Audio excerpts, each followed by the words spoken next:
합니다. 그가 하나님의 아들이시다라는 선포 제목의 말씀입니다. 그가 예수님이죠. 예수님이 하나님의 아들이시다. 여러분, 사람을 평가할 때 누구 집 자녀인가 이것으로 한 번씩 평가할 때가 있습니다. 누구 집 아들이냐, 누구 집 딸이냐. 자녀가 서울대 들어갔으면 어떤 프랜카드가 여러분 붙습니까? 어떤 현수막이 새겨집니까? 누구 집 아들 아니면 누구 집 딸이 이번에 서울대 합격 이렇게 붙게 됩니다. 또 누구 집 아들이 박사학위를 받으면 누구 집 아들이 박사학위 받았다 이렇게 표현을 하게 되죠. 군대에서 별을 달면 누구 집 아들이 이제 별 달았다 아니면 장관이 되었다. 누구 집 아들 참 훌륭하게, 누구 집 딸이 참 훌륭하게 잘 자랐구나 이렇게 표현할 때가 있죠. TV 드라마를 보면 보통에서 회장집 아들이나 회장집 손자가 그 기업을 잇게 됩니다. 어릴 적부터 좋은 교육받고 집안의 그 좋은 배경에 따라서 그렇게 잘 자라서 나중에 부모의 그 회장의 기업을 물려받는 거죠. 그럼 직원들이 야, 저 사람 회장님 아들이야 아니면 회장님 핏줄이야 이런 표현을 씁니다. 회장님의 아들이라는 그런 표현이죠. 누구 집 아들인가에서 가장 존귀하게 불리워진 명칭이 바로 신의 아들이라는 표현입니다. 신의 아들, 누구 집 아들이냐, 신의 아들 아니냐라는 표현인데, 이 표현 옛날에 군대에 있을 때 군대 면제 받으면 그런 표현이 불리워졌습니다. 이야, 저놈 신의 아들이다. 보통 집 자식으로는 도저히 불가능한 일이 고위집, 이제 요즘은 그렇지 않지만 아주 특별한 집 자식이거나 아주 높은 고위직의 아들이라면 면제를 받잖아요. 야, 너는 정말 신의 아들이다. 얼마나 집안이 좋으면 그런 혜택을 입냐 이런 표현을 쓰죠. 또 매우 운이 좋은 사람이 아니면 하는 일마다 순조롭게 잘 되는 사람을 향하여서 야, 저 사람 참 운이 좋다. 신의 아들인가 보다. 이런 표현을 씁니다. 특별한 능력을 가진 또 일반인과는 비교할 수 없는 재능과 능력을 가진 사람을 향하여서도 야, 저 선수 정말 신의 아들이다. 어떻게 저래 축구를 잘하나 이렇게 표현을 하죠. 그렇다면 정말 신의 아들, 하나님의 아들은 도대체 누구란 말인가? 사랑하는 성도 여러분, 우리의 신앙은 신의 아들이 누구인가? 참 하나님의 아들이 누구인지를 알고 그를 믿는 신앙을 우리는 우리의 신앙이라 할 수 있습니다. 여러분, 하나님의 아들이 누구실까요?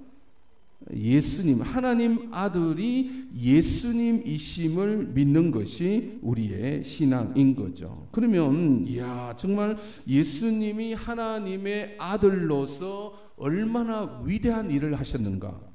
야, 그 집 아들 참 대단해. 뭔가를 했단 말이에요. 그러면 하나님의 아들로 불리워진 예수는 신의 아들로서 도대체 그러면 어떤 일을 하셨단 말인가? 예수님을 향하여 하나님의 아들이라고 처음 정언한 사람은 세례 요한이었습니다. 오늘 본문에 나오죠. 여러분 29절 먼저 읽어볼까요? 29절 시작. 이튿날 요한이 예수께서 자기에게 나오심을 보고 이르되 보라, 세상 죄를 지고 가는 하나님의 어린 양이로다. 그리고 34절과 이어지는데 34절 시작. 내가 보고 그가 하나님의 아들이심을 정언하였노라 하니라. 29절과 34절은 이어집니다. 세상 죄를 지고 가는 하나님의 어린 양이로다. 그가 하나님의 아들이다. 이렇게 정언하고 있다는 거죠.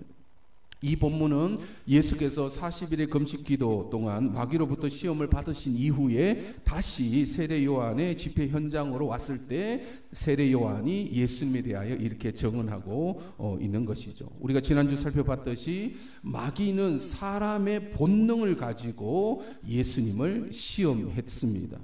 하나님의 아들로서 세상을 구하는 방법을 야, 저 돌을 떡덩이가 되게 하는 방법으로 세상을 구원하라라는 그런 유혹, 또 성전 꼭대기에서 뛰어내려 영웅이 되는 것으로 세상을 구원하라, 그 길로 갈 것인가? 아니면 로마 제국을 뒤집어 엎을 만큼 강력한 제국을 만들므로써 세상을 새롭게 하는 그런 이제 구원자가 되라, 그 길로 갈 것인가, 그런 유혹을 했습니다. 그런데 예수님은 이러한 유혹을 이겨내셨죠. 그리고 하나님의 아들로서 가야 할 길이 어떤 길임을 이미 명확히 하고 공생애를 시작하시는 것을 보게 됩니다. 예수님이 하나님의 아들로서 가야 할 길은 어떤 길이었습니까? 십자가의 길이었죠. 이미 이사야 같은 선지자를 통하여, 구약의 선지자를 통하여 언급된 하나님의 아들이 가야 할 길은 명확히 규정되어져 있습니다. 그래서 예수님은 40일의 금식 기간을 통하여 자기가 가야 할 길을 확정하시게 된 거죠. 분명히 가야 할 길을 명확히 이제 속으로 결단을 하신 것입니다. 그리고는 이제 요한 세례 요한의 현장에 또다시 오신 거죠. 놀랍게도 이 사실을 누가 알아봤냐면 바로 세례 요한입니다. 오늘 본문이죠. 40일의 금식 기도를 마치시고 돌아오시는 예수님을 보면서 29절에 보라, 세상 죄를 지고 가는 하나님의 어린 양이로다라고 예수님을 전하고 있습니다. 그리고 34절에는 그가 하나님의 아들이시다라고 증언하고 있는 거죠. 예수님이 하나님의 아들로서 어떤 일을 하시는가? 세상 죄를 지고 가는 어린 양의 역할을 하신다는 거죠. 어린 양이라는 것은 구약의 제사 제도에서 희생, 대신, 사람의 죄를 대신하여 죽게 되는 희생 제물이 바로 어린 양이었습니다. 예수님은 하나님의 아들로서 그 역할을 하게 될 것이다. 그런데 여러분, 당시 그 시대에 신의 아들로 불리워지는 인물이 있었습니다. 여러분, 누구였겠습니까? 그 시대에 바로 로마 황제가 불리워졌습니다. 최초로 로마를 통일했던 율리우스 가이사르가 죽은 이후에 그는 신으로 추앙을 받게 되고 그의 아들 아우구스투스가 이제 초대 황제가 되는데 그의 아버지가 신이니까 그가 어떻게 불려질까요? 신의 아들로 불리워지기 시작합니다. 그래서 그 이후에 모든 로마 황제는 신의 아들로 호칭을 받게 되는데 신의 아들로서 황제 숭배 사상을 이어가게 됩니다. 중국에서는 여러분 천자 사상이 있어요. 천자, 하늘의 아들이란 뜻인데 누구를 향하여 천자라고 불렀을까요? 황제를 향하여. 중국의 고대 제국에 있어서의 중국 왕을 고대 왕조에서 황제를 지칭한 말로서 천자라, 하늘의 아들이라 이렇게 불렀습니다. 그러면 중국 황제는 하늘의 뜻을 대변하여 천명, 하늘의 명을 받아 이 세상을 다스리는 존재로 여겨진 거죠. 여러분, 일본에는 일왕이 있죠. 우리는 일왕이라 하는데 일본 사람들은 뭐라고 부를까요? 천황이라 부릅니다. 하늘의 신이라는 그런 뜻이죠. 메이지 시대에 국가 신도라는 종교를 만들었고 천황을, 그들이 부르는 천황은 태양신의 직계 후손으로 그렇게 여겨집니다. 그래서 일본 국기는 태양을 뜻해요. 신을 뜻하는데 그 신의 아들로서 이제 자신들의 왕을 신격화하는 숭배 사상을 가지고 있습니다. 그래서 일제 강점기 때에 우리나라의 신사 참배를 요구한 것도 자신들이 섬기는 천황을 숭배하도록끔 강요를 한 것입니다. 이처럼 세상에서 말하는 신의 아들은 특권 중에 특권을 누리는 그 사람, 그런 사람을 향하여 황제나 왕을 지칭하는 말로서 이렇게 신의 아들로 이제 한다는 거죠. 우리나라는 군대 정도는 면제받아야 신의 아들로 불리워질 정도입니다. 그렇다면 여러분, 누가 진짜 신의 아들인가? 오늘 본문에서 세례 요한이 증언하는 세상 죄를 지고 가는 어린 양의 모습으로 나타나신 그가 정말 신의 아들인가? 아니면 로마 황제나 중국의 천자나 일본의 천왕처럼 특혜를 누리고 권력을 누리고 사람 위에 군림하는 자가 신의 아들인가? 여러분, 어떤 신의 아들을 원합니까? 신의 아들이 이 땅에 온다면 어떤 모습으로 오셔야 할까? 와야 할까?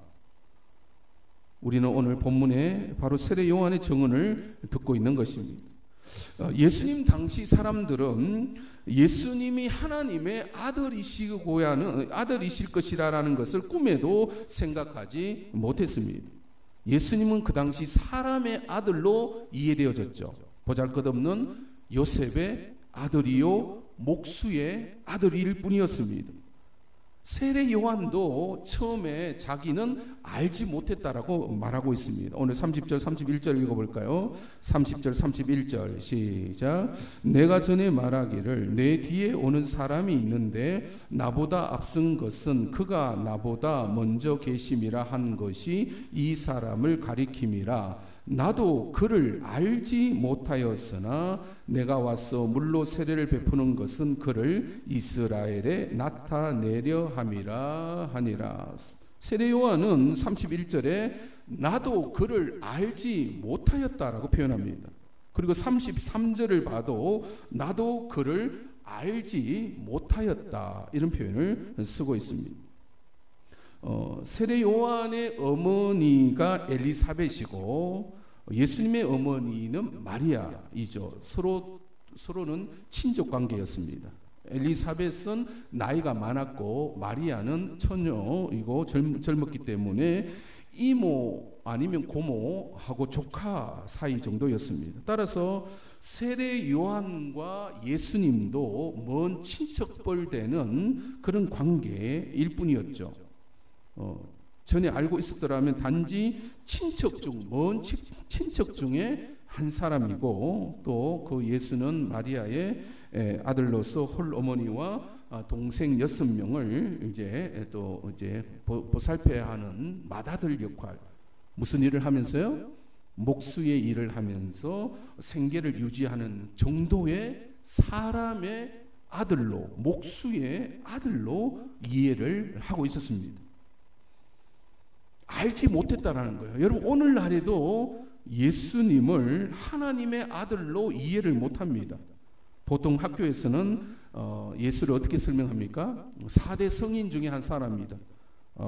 불교의 창시자 석가모니와 유교의 창시자 공자, 그리고 이슬람교의 창시자 마호메트, 다 사람의 아들이죠. 그처럼 자신의 주장과 사상을 펼쳐 사랑과 용서를 강조함으로써 기독교를 창시한 사람으로서 예수를 설명하고 있습니다.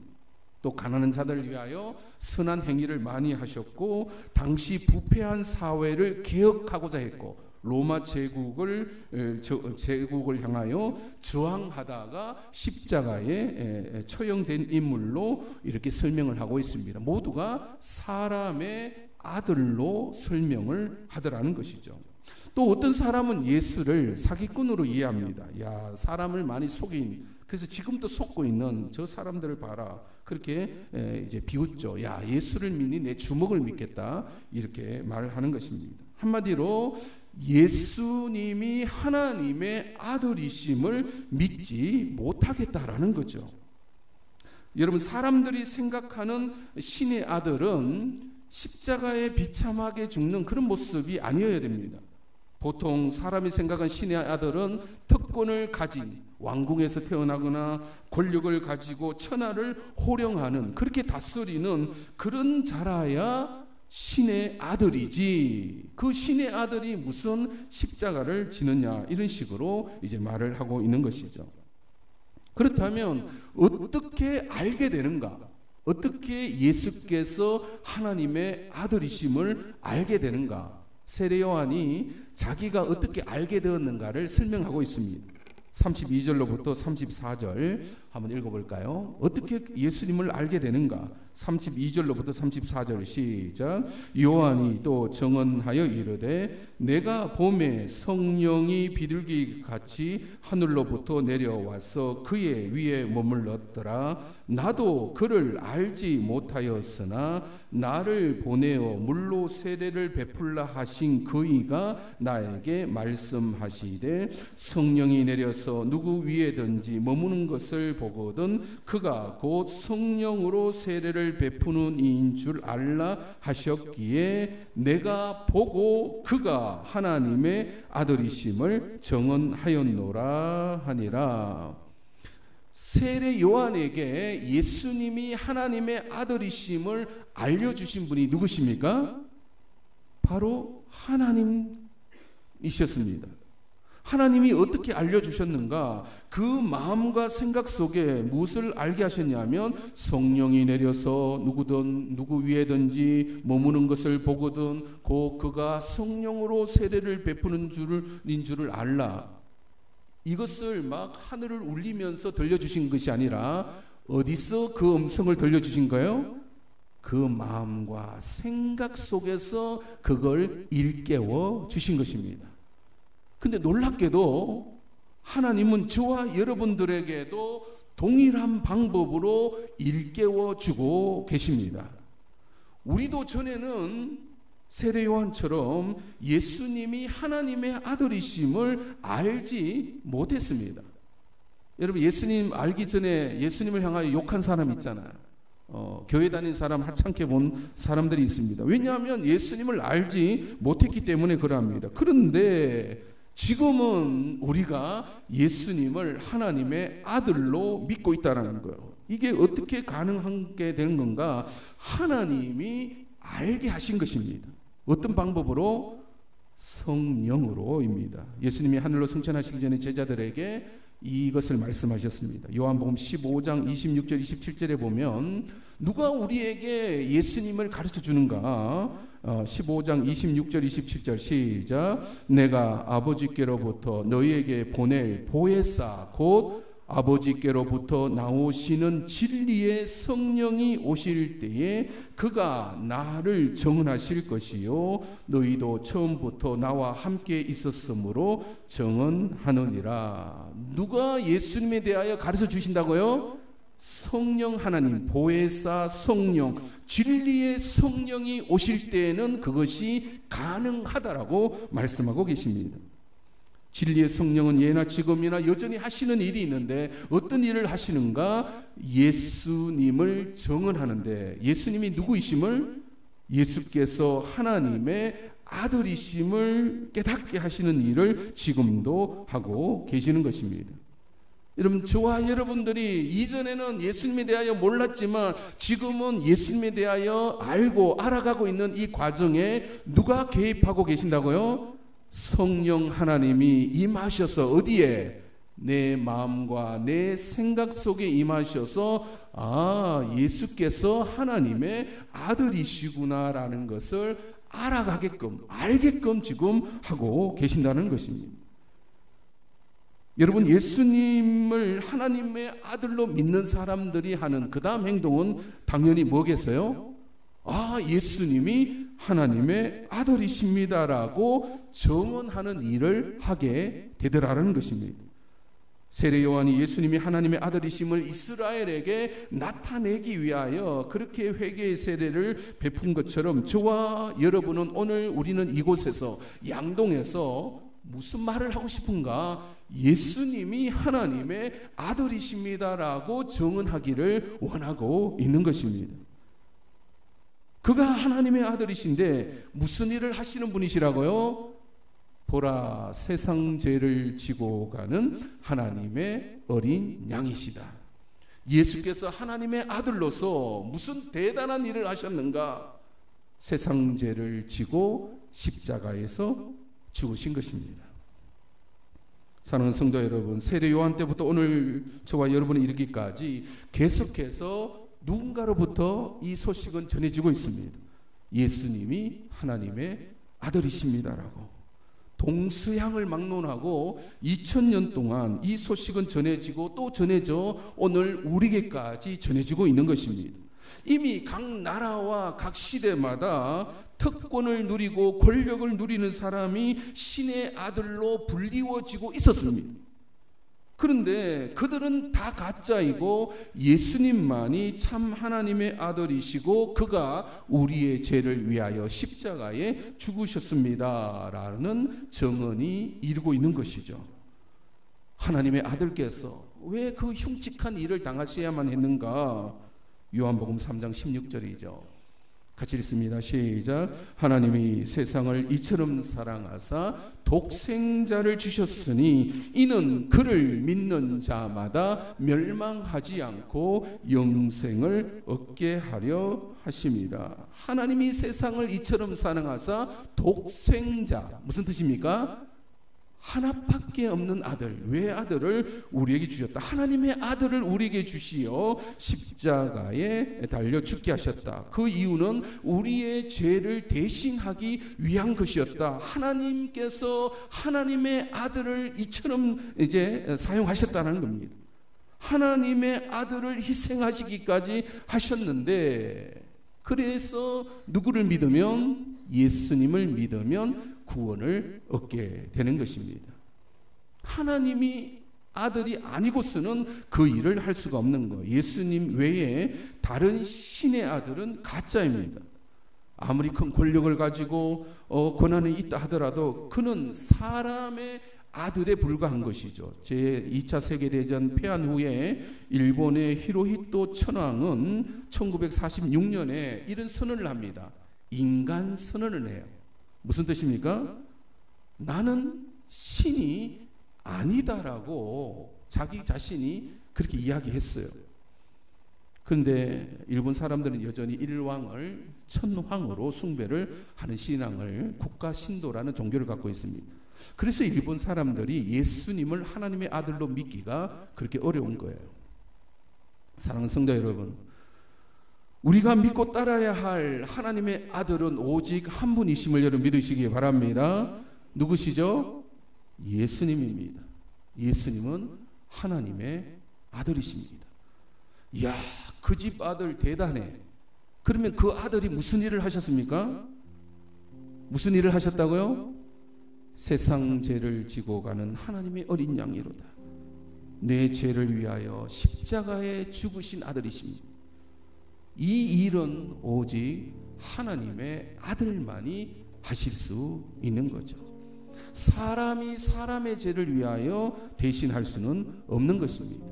오직 하나님의 아들만이 그 일을 하실 수 있는 거죠. 이 사순절 기간 내 대신, 나 대신 내 죄를 위하여 하나님의 아들이 십자가에서 죽으셨음을 여러분 인정하시기 바랍니다. 그가 하나님의 아들이셨다. 그가 내 죄를 위하여 십자가에 죽으셨다. 그를 믿는 자는 멸망하지 않고 영생을 얻게 된다는 사실을 우리 더욱 깊이 깨닫을 수 있는 이 사순절 기간 되시기를 주님의 이름으로 축원드립니다. 우리가 이 찬양할 때 여러분 말씀을 듣는 거랑 기도하는 것은, 기도는 내 것으로 받아들이는 시간입니다. 찬송과 기도 시간에 이 메시지를 튕겨내지 마시고 항상 말씀 들은 이후에 우리가 기도하는 이유는 나의 것으로 끌어안기 위한 과정이 기도의 시간입니다. 우리 이 찬양하면서 갈보리 십자가에 죽으신 예수께서 하나님의 아들이시고 내 죄를 위하여 죽으셨습니다. 고백합시다. 갈보리 십자가에 주님을 바라볼 때 하나님 크신 사랑 너무나 고마워라.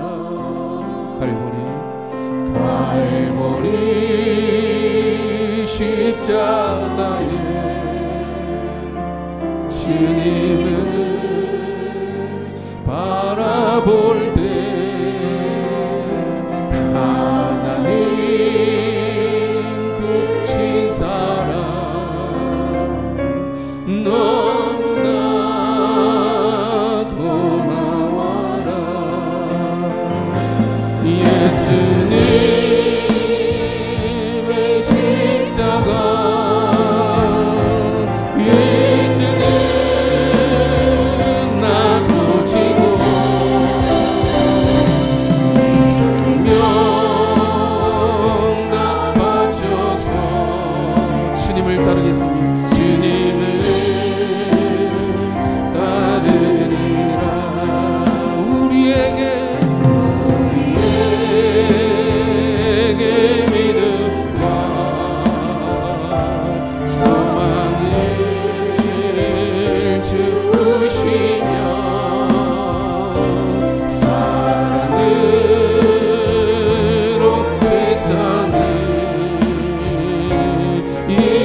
따릅니다. 주님을 따르리라. 우리의 모든 강구 응답해 주시며 응답해 주시며 기도의 은혜로서 충만케 채우시네. 예수님의 십자가 이제는 나도 지고 이 생명 다 바쳐서 주님을 따릅니다. 주님을 따르리. 예수님의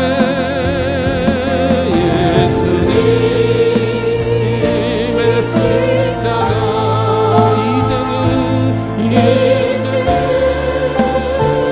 나도 지고 이 생명 다 바쳐서 주님을 따르리라. 예수님이 누구이신가가 큰 주제입니다. 우리는 예수님을 믿는 신앙을 갖고 있기 때문에 예수님은 하나님의 아들이시다라는 정언이 오늘 우리에게까지 이르고 있습니다. 많은 세상의 신의 아들 불려지는 권력자들, 힘 있는 자, 황제들, 왕들이 있었지만 예수님만이 참된 하나님의 아들로 이 땅에 오셔서 그래 무슨 일을 하셨는가? 보라, 세상 죄를 지고 가는 하나님의 어린 양이로다. 이걸 여러분 받아들일 수가 있겠습니까? 이제 기도의 시간은 그 사실 앞에 내가 어떻게 할 것인가의 반응입니다. 기도로 그걸 받아들이면 성령께서 우리 안에 움직이실 것이고, 기도하지 않는 사람은 멀뚱멀뚱하 있죠. 튕겨나가는 것입니다. 받아들이지를 않습니다.